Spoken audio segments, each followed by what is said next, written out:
రైతు బంధు ఇదే సభలో నేను రైతు బంధు మాట్లాడిన గతంలో ఈ బడ్జెట్ అప్పుడు 18,000 కోట్లు పెడుతుందని ఇందులో ఇచ్చినారు. అప్పుడు ఇప్పుడే మిత్రుడు దేశపతి గారితో వాళ్ళతో మాట్లాడినప్పుడు నేను 80 అనుకున్నాను. అక్క చెప్పితే 64 లక్షల మందికి 73,000 కోట్లు రైతులకు వాళ్ళ ఖాతాలో పడేది. అది కొంత భూస్వాములకు అట్లా నేను అప్పుడు మాట్లాడినా కానీ ఆ రోజు విస్మరించినారు. కానీ 20 ఎకరాలు ఉన్న రైతులకు తప్పకుండా ఇవ్వాలని. ఎందుకంటే తెలంగాణలో నేను రాసిన పాటల్లో 6 అరకలు కట్టే పెద్ద రైతులు కూడా అరకటెద్దులు అమ్మి అరువుకి ఇచ్చిరి పొలము.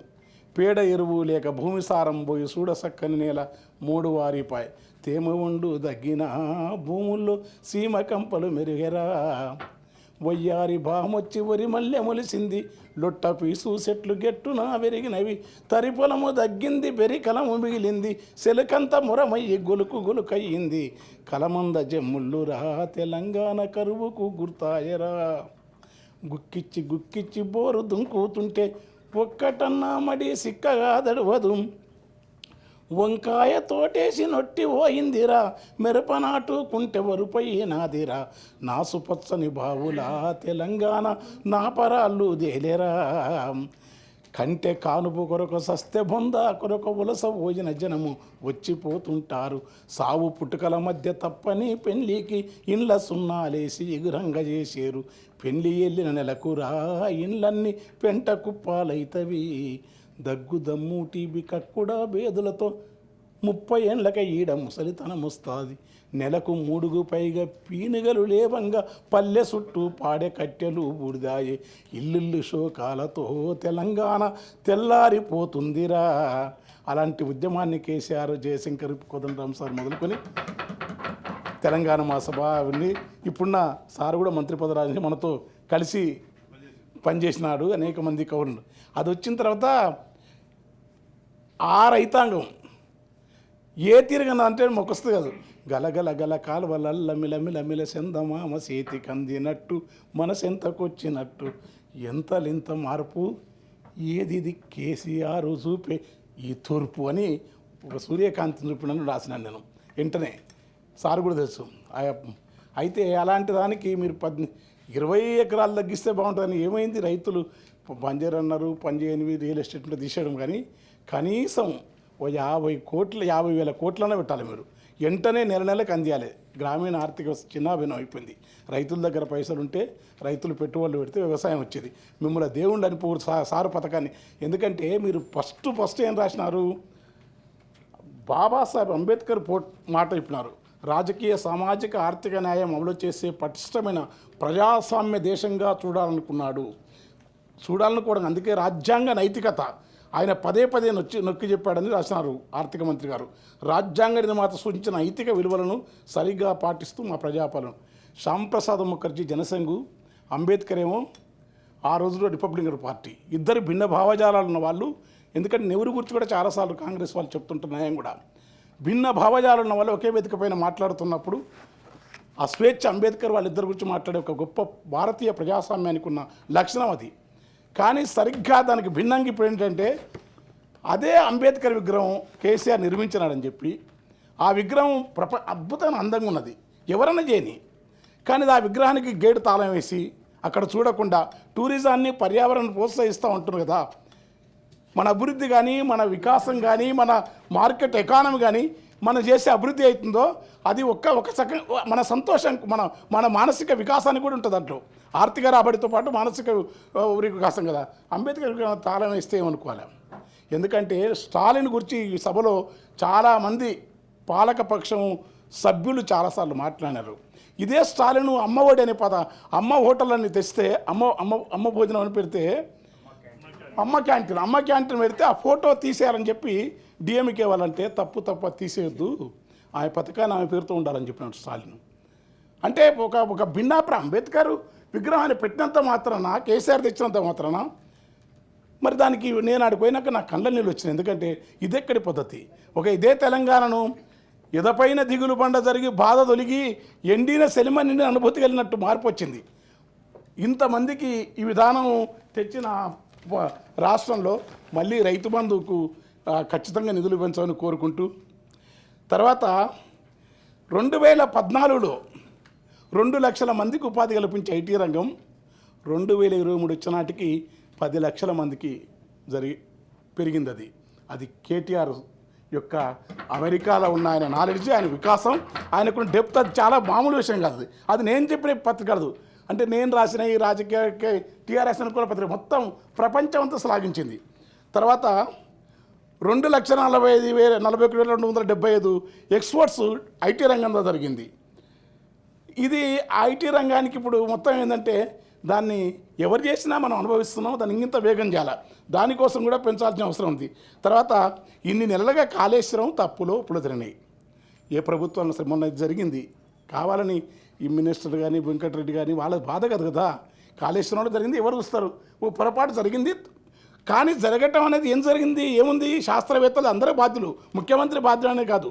ఉన్నప్పుడు దాన్ని జరిగిన తర్వాత ఎండాకాలం వచ్చిన తర్వాత ఆ కాళేశ్వరం నిర్మాణం చేసి ఆ నీళ్లను పంపే పని ఎందుకు చేస్తలేరు దానికి అనేది నేను ఆ విషయంలో అంగీకరించలేదు. తర్వాత 31 ఫ్లైఓవర్లు, 12 అండర్ పాసులు, 732 కోట్లు పెడుతున్నాను చెప్పిన ఈ ఫ్లైఓవర్లు, అండర్ పాసులు ఇవన్నీ హైదరాబాద్ నగరంలో కేటీఆర్ చేసిన అద్భుతమైన వ్యక్తిత్వం, అది గుర్తుపెట్టుకోండి. అది అందుకని అది చెప్పడం నేను అంటే తర్వాత ఫ్యూచర్ సిటీ అంటున్నారు, తప్పదు, అభివృద్ధి కావాల్సిందే. అంటే విషయం సందర్భం కనుక చెప్తున్నా.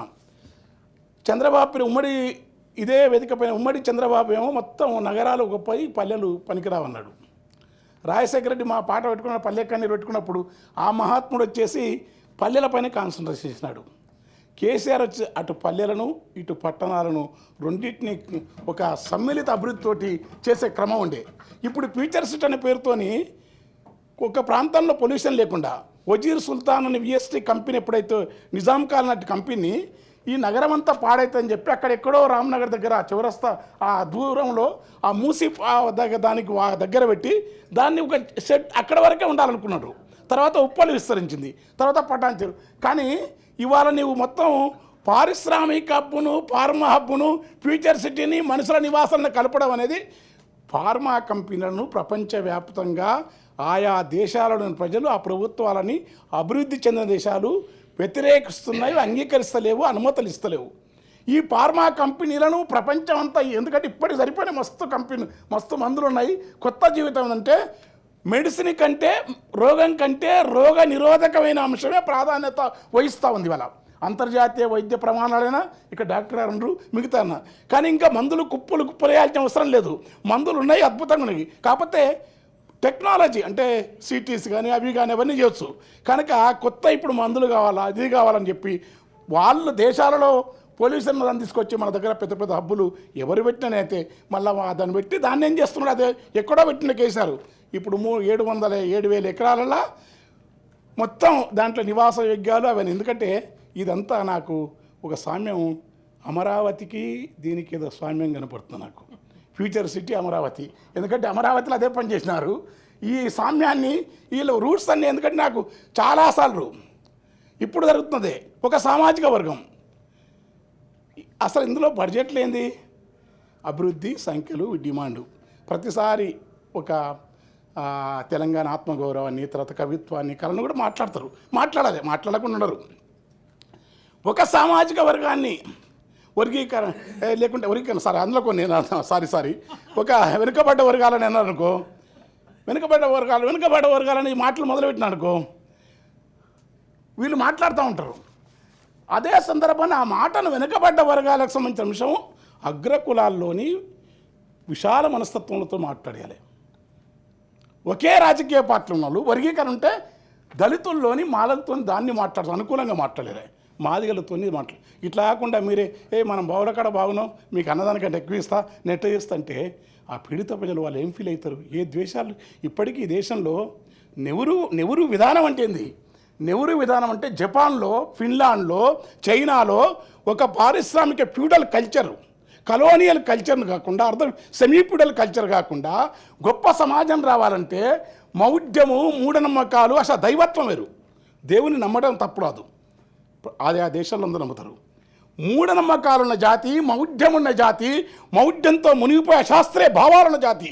కోపర్నికస్ను, గెలీలను చంపి భూమి గుండ్రంగా ఉందంటే అంగీకరించే మూర్ఖత్వం ఉన్న మనుషులు ఇవాళ ఈ దేశంలో భయంకరంగా మౌఢ్యాన్ని వ్యాపింపజేస్తూ బాణామతి పేరుతోని మనసు చంపేస్తామని గుర్తుపెట్టుకోండి. కులాంతర వివాహాలు చేసుకుని చంపేస్తామని గుర్తుపెట్టుకోండి. కానీ ఇట్లా చంపుతున్నప్పుడు తెలిసి కూడా ఈ మూఢనమ్మకాలను సాంస్కృతిక రంగంలో వీటిని నివారించాలి. దైవము మతాన్ని ప్రచారం చేసుకోవడం కేసీఆర్ గారు కూడా చేసిన కాదనం. కానీ నెహ్రూ వారసులు కదా, కేసీఆర్ గారు నెహ్రూ వారసులు అని చెప్పలే. కానీ మీరు నెహ్రూ వారసులు అంటారు.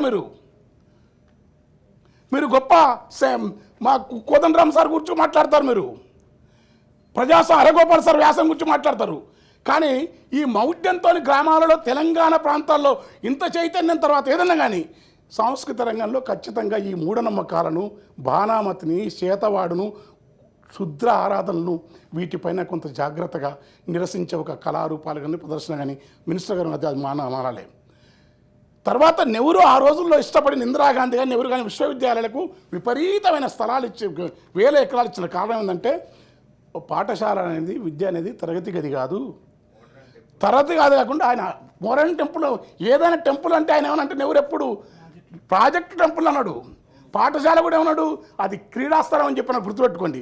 ఒక తత్వ యోగులు మునులు ఋషుల్లాగా విద్యా విధానంలోకి వస్తే అడవుల్లో చెట్లతోని మనుషులతోని శాంతినికేతన్ డూన్లోయ పాఠశాల కంటే అరకులోయ ఈ వ్యాలీ విశ్వవ్యాలీ కంటే కూడా నెహ్రూ ఆలోచన అది.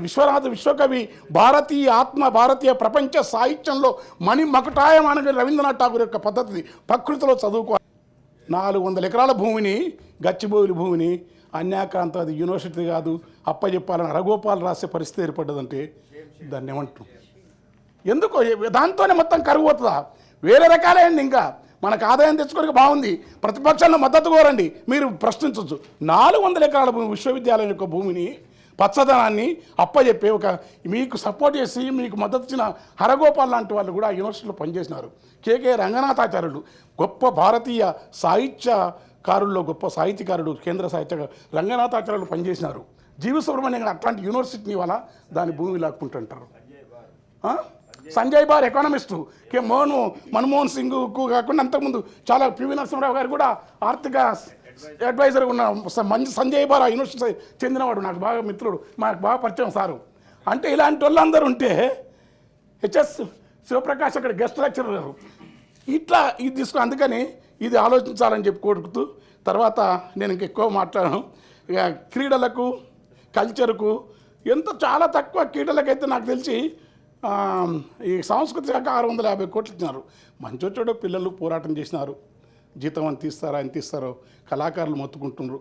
నౌకరు లేని వాళ్ళకు ఇంకా కొన్ని అదనంగా నియామకం చేయండి. తర్వాత తెలంగాణ అంటేనే సంస్కృతి. తెలంగాణ ఎంత భూములు ఉన్నాయి, ఏం బట్ట కట్టినరు, ఎన్ని బిల్డింగులు ఉన్నాయి, ఇదిగా తెలంగాణ అంటే ఏంటంటే కాళోజీ. తెలంగాణ అంటేనే ఒక జయశంకర్, తెలంగాణ అంటేనే రామదాసు, తెలంగాణ అంటేనే ఒక దాశరథి, తెలంగాణ అంటేనే భాగ్యరెడ్డి వర్మ, తెలంగాణ అంటేనే రాకమచర్ల వెంకటదాసు, వేపూరి హనుమద్దాసు, అహ్మదుద్దీన్. ఇంకా అట్లా చర్చ ఎక్కువ నా పాండిత్య ప్రతాపం చూపవచ్చుకొని తెలంగాణ లాంటి కల్చర్ ఉన్న ఈ నేలపైన ఎంతోమంది గోరటంకనే కాదండి, గోరటంకన కంటే వేరే కవులు చాలామంది వద్దు. నేననగా ఎంత వాడ నెయ్యపు జీవులలో అన్నాడు అన్నమాచార్య. ఏమంటే నేననగనెంత వాడ నెయ్యపు జీవులలోనా, నా కీర్తిపై నాకు ఏమక్కువ లేదు, నియతి క్రమములను నిత్యం నశింపజేయని రవీంద్రనాథ్ ఠాగూరుడు. I don't want any part prestige కోరుకున్నాను. కనుక వానమామల ఈ వరదాచారి ఇట్లా ఉంటే ఈ రచన కవుల వీళ్ళ పుస్తకాలు ఎన్నికే సాహిత్య అకాడమీ కానీ వేయకుండా నీకు మా జిల్లాలో వెన్నచెల్లు హరిహరి వెంకన్నని తెలంగాణ భాష కాదు, తెలుగు భాషలో ఎవరు రాయని రోజులునే దొంగ శోభనమున సింగిపోయడుగొన్న బింగిరావికే బాజేనమ్మ, చెన్నంగి సీరలు బాజేనమ్మ. ఈ చెన్నంగి చీర, బింగి రవిక, ఈ పదాలన్నీ మార్కెట్ సంస్థలో మున్ను పల్లవ కాంతాలు కట్టిన సీర అల్లెల్లా దాసుట వింతాలు ఉన్నాతమైనట్టి పొన్నాను నేకిన వెన్నుని గోపాక. ఎలాంటి ఒక రాఘవ శర్మ గారు మా దగ్గర ప్రమీలార్జున రాసినాడు. బృహన్నల నండూరు కృష్ణమాచార్యుల కంటే ముందే బృహన్నల నాటకం రాసినాడు. చాలా అద్భుతమైన కవులు. వీళ్ళందరి పుస్తకాలను సంస్కృతి శాఖ అంటే చాలా మంత్రులకి ఏంటంటే ఆర్థిక శాఖ, డబ్బులు, అసలు ఈ తెలంగాణ సమాజంలో సాంస్కృతిక శాఖ అనేది చాలా ప్రామాణికమైనది, గుర్తుపెట్టుకోండి. చాలా ఈ ఈ సంస్కృతి ఇది లేకపోతే నీవెంత జపాన్లో విపరీతమైన అభివృద్ధి అవుతుంది. జపాన్ వాళ్ళ కారణం అంటే అక్కడ సంస్కృతికి ప్రాధాన్యత ఇస్తారు. అక్కడ ఆల్టర్నేటివ్ కల్చర్ ఉంది. వాళ్ళు కన్ఫ్యూషియస్ తత్వమా, జెన్ కల్చరా, బౌద్ధ కల్చరా, వాళ్ళు ఏ సామాజిక సంస్కృతికి వెళ్ళిపోతారు. కానీ ఇక్కడ కేరళ అంతే. కానీ ఇక్కడ ఏమైందంటే మనకు సంస్కృతి అంటే దాని పట్ల మనకు భిన్న అభిప్రాయాలను కళాకారులు ఉండాలి, భిన్న రచనలు ఉండాలి. కళారంగానికి ఎక్కువ బడ్జెట్ కేటాయించాలని కోరుకుంటూ నేను అకాడమీకి డబ్బులు ఇవ్వాలి. చివరిగా అంటే హరితారం ఒక పచ్చని, నాకు ఊర్లో పోతే ఆ చుట్టుపట్ల పచ్చని పసరు గాలి, పచ్చనైన పసరులంపే గాలి, పల్లె నమిలేనే, పిట్టెలు చెట్లు చిరునవ్వు వర్ణములు సాంద్రత గంధములు పున్నాగ దర్శన గన్నీరు పుల్జిరులు ఆకుపచ్చన లేత వగరు వాసన పూతలు గుబురు గుబురుల కాతలు గురువందరుని పోతలు పరిమళపు పొమొగ్గలు పల్లె బుగ్గన సుక్కలు కూసిన మొగలి పాదులు. రేక అద్భుతమైన ప్రకృతి. తెలంగాణ అంటే ప్రకృతి, తెలంగాణ అంటే కల్చర్, తెలంగాణ అంటే ప్రజాస్వామిక సంస్కృతి, తెలంగాణ అంటే స్వేచ్ఛ. మీ నాదర్చడు తెలంగాణ అంటే ప్రజాస్వామిక భిన్నమైన భావాలకు రండి. భిన్నమైన భావాలు అంటే అంబేద్కర్ విగ్రహాన్ని దర్శింపజేయండి. మీకు విమర్శలే కాదు, నాకు ఇచ్చిన నన్ను పాప నాకు రేవంత్ గారు నేనంటే ఇష్టం. మా ఊరి పక్కన నాకు అవార్డు ఇచ్చినాడు, ₹1,00,00,000 ఇస్తే ఇస్తే ఇచ్చినా ఇవ్వకుండా నాకేం బాధలేదు. కానీ నాకు ఇస్తారని చెప్పి నేను ఏమనకుండా ఉంటా అంటే నేను తిడతంటలేను. నా అభిప్రాయాలు నేను చెప్పుకునే స్వేచ్ఛను కోల్పోయానుకో, అంతకంటే అన్యాయం ఉండదు. కనుక విస్తృత కవులకు పెద్దపెట్టి వెళ్ళాయి. ఆ ఇల్లు కూడా ఏంటంటే కేసీఆర్ కొంచెం ఎక్కడ జరిగిందో 1,00,000 ఇళ్ళు కట్టినారు, 70,000 ఇచ్చినారు, ఇంకా 20,000 ఇళ్ళు ఇవ్వాలి. ఆ ఇళ్ళ దాకా మీరు ఒక అదే స్థాయి లేకుండా కొంచెం ఆ ఇల్లు అంటారు దళితులకు ఇవ్వాలి. తర్వాత విపరీతంగా సోషల్ మీడియాలో భయంకరంగా రెచ్చగొడతాం, చూస్తుంటారు మీరు. దాడులు జరుగుతూ ఉన్నాయి, గడబడులు జరుగుతున్నాయి, పోలీసులు చూస్తుంటారు, మర్యాదలు. ఏంటది పద్ధతి? ఏ మతాన్ని కూడా నేను రాముని ఇష్టపడతాను, అల్లా అంటే పూజించకుండా ఆరాధన ఉంటుంది, క్రీస్తుని ఇష్టపడతాను, బుద్ధ భగవాన్ని ఇష్టపడతాడు. ఎందుకంటే కోటిలింగాన శాతవాహనుల యొక్క రాజధాని కోటిలింగాల. క్రీస్తు పూర్వం 570 బుద్ధ భగవానుడు తన అక్కడి నుంచి ఉత్తరాభారతం నుంచి వచ్చిన తన జీవిత కాలంలోనే తెలంగాణలో బౌద్ధం వెలసిల్లింది, జైనం వెలసిల్లింది. తెలంగాణ సంస్కృతి సహనానికి ఈనాటికి సహనం ఉందంటే కారణం అది. ఇన్ని డబ్బులు పెట్టినావు, యాదాద్రికి ఇన్ని ఇస్తున్నావు, ₹100 కోట్లు ఏదో ఇంకో దేవాలయం పెట్టినారు, మంచిదే, తప్పు కాదు, ఎందుకంటే ఇవ్వాల్సిందే. ఆ జిమ్మో వేటలు కూడా ముస్లిం సోదరులకు ఇచ్చారు, కరెక్టే.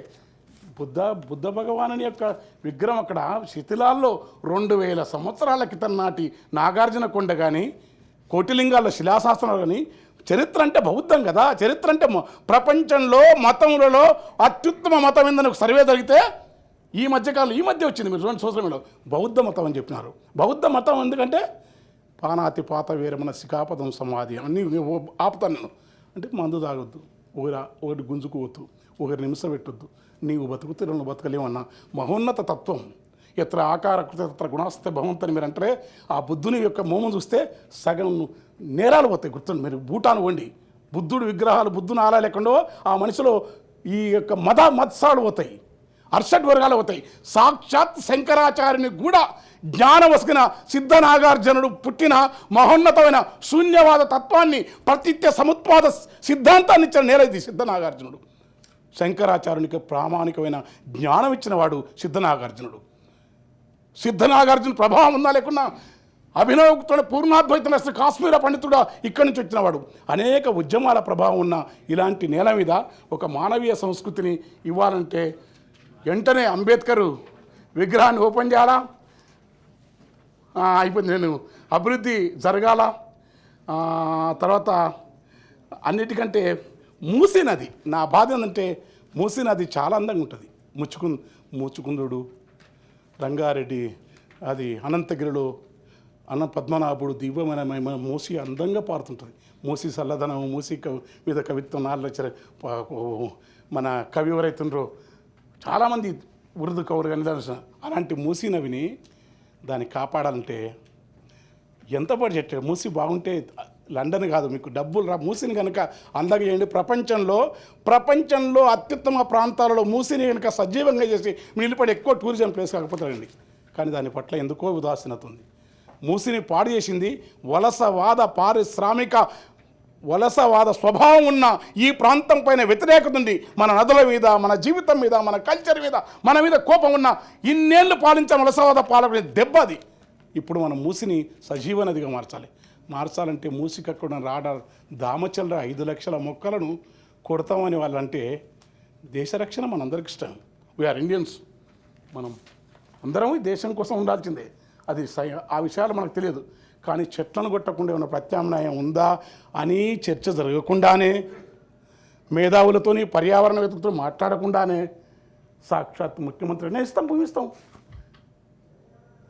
ఆడ మూసికి నీళ్ళు వచ్చే ఆ ఏరియానంతా కాలుష్యం చేసి ఈడ మూసిని కాపాడతాను, ఇల్లు గుడుస్తాను చెట్ల. ఆడకో ఆంధ్రకో ఎవరో ఆధారరహితంగా మాట్లాడతలేను. ఏదో ఒక యాక్టరు వాడు మంచోడో చెట్టుడో ఇల్లు కట్టుకున్నాడు, ఇలాంటి వాళ్ళు పిలిచి కూర్చోబెట్టాలని మొత్తం కూల్చేస్తావా? కూల్చేవాడు ఇంద్రుడు కూలిస్తే మేషండు అనే పేరుంది. మేషండు అంటే దాని అర్థం తర్వాత చెప్తాయి, సభలో మర్యాదగా అని చెప్తున్నా. ఇళ్లను కూల్చే పని పెట్టుకోవద్దు, ఒప్పియండి, మాట్లాడండి. మూసీ నది అద్భుతమైన నది. ఎందుకు మాట్లాడుతున్నా బాధ అయింది నాకు. కట్టనీకే మీరు కడతారు, వానికి డబ్బులు ఉంటాయి, వాడేం బాధపడు. కట్టిన చేతులు, తాపి పట్టిన చేతులు, మట్టిని విసికే చేతులు, భూమి నుంచి నిర్మాణం చేసేది అంతస్తుల మేడలతో ఉండే అనంతమైన ఈ అద్భుతమైన ప్రగతికి శ్రామికులను అవమానించడం, శ్రామికుల ఆవాసాలను దెబ్బతీయటం, మూసిని బాగు చేయటం అనేది న్యాయం.